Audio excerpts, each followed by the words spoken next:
করবে, স্বামীর আনুগত্য করবে না, স্বামীর আদেশ নিষেধ মেনে চলবে না।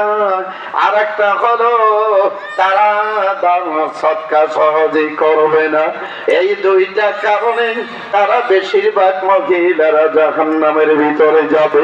কাজেই আমার মা ও আমার বোনেরা একটু চিন্তা করে দেখো গো মা, তোমার বাবার বাড়ি কোথায়, আসছো এখন কোথায়, আবার কিছুদিন পরে তুমি কোথায় চলে যাইবা।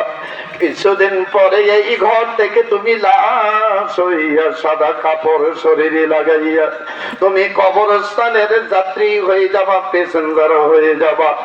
এ মা একটু চিন্তা করো গো মা, এই মুহূর্তে যদি তুমি মরে যাও গো মা, বলো তো তোমার সাথে কি তোমার সংসারে যাবে, তোমার ঘরে যাবে, তোমার স্বামী যাবে, স্ত্রী ছেলে মেয়ে পরিবার পরিজন কেউ সঙ্গের সাথে হবে না।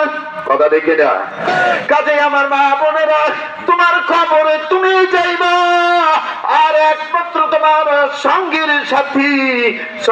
সাথী হবে দুনিয়া তোমার নেক আমল।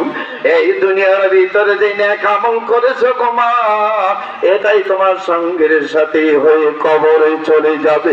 সেই জন্য গো মা, 5 ওয়াক্ত নামাজ পড়ো, রমজান মাসে রোজা আদায় করবে, এবং তুমি শরীয়তের পর্দা পালন করবে, আর স্বামীর সাথে সুন্দর ব্যবহার করবে।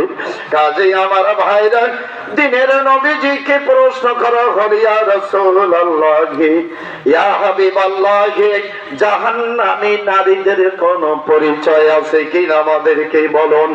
আমার নবী তখন বলেছেন, জাহান্নামী নারীদের বৈশিষ্ট্য আছে 6টা। জোরে বলেন, কয়টা? আরো জোরে বলেন। জাহান্নামী নারীদের গুণ বৈশিষ্ট্য হলো 6টা। 1 নম্বরে আমার নবী যে বলেছেন, যেই মহিলারা বেপরদা বাহির হবে, নিজের চুল নিজের মাথার কেশগুলি ঢাকবে না, সমাজের ভিতরে মাঠে ঘাটে বাজারে স্কুল কলেজে ভার্সিটিতে অফিস আদালতে তারা যাবে বেপরদায়, মাথার চুল ছেড়ে অন্য মানুষেরা দেখবে। আল্লাহ নবী বলেছেন, যারা পর্দা করে না, মাথার চুলগুলো অন্য মানুষকে দেখায়, দিনের নবী যে বলেন তাদের ভিতরে জাহান্নামের একটা গুণ রয়েছে।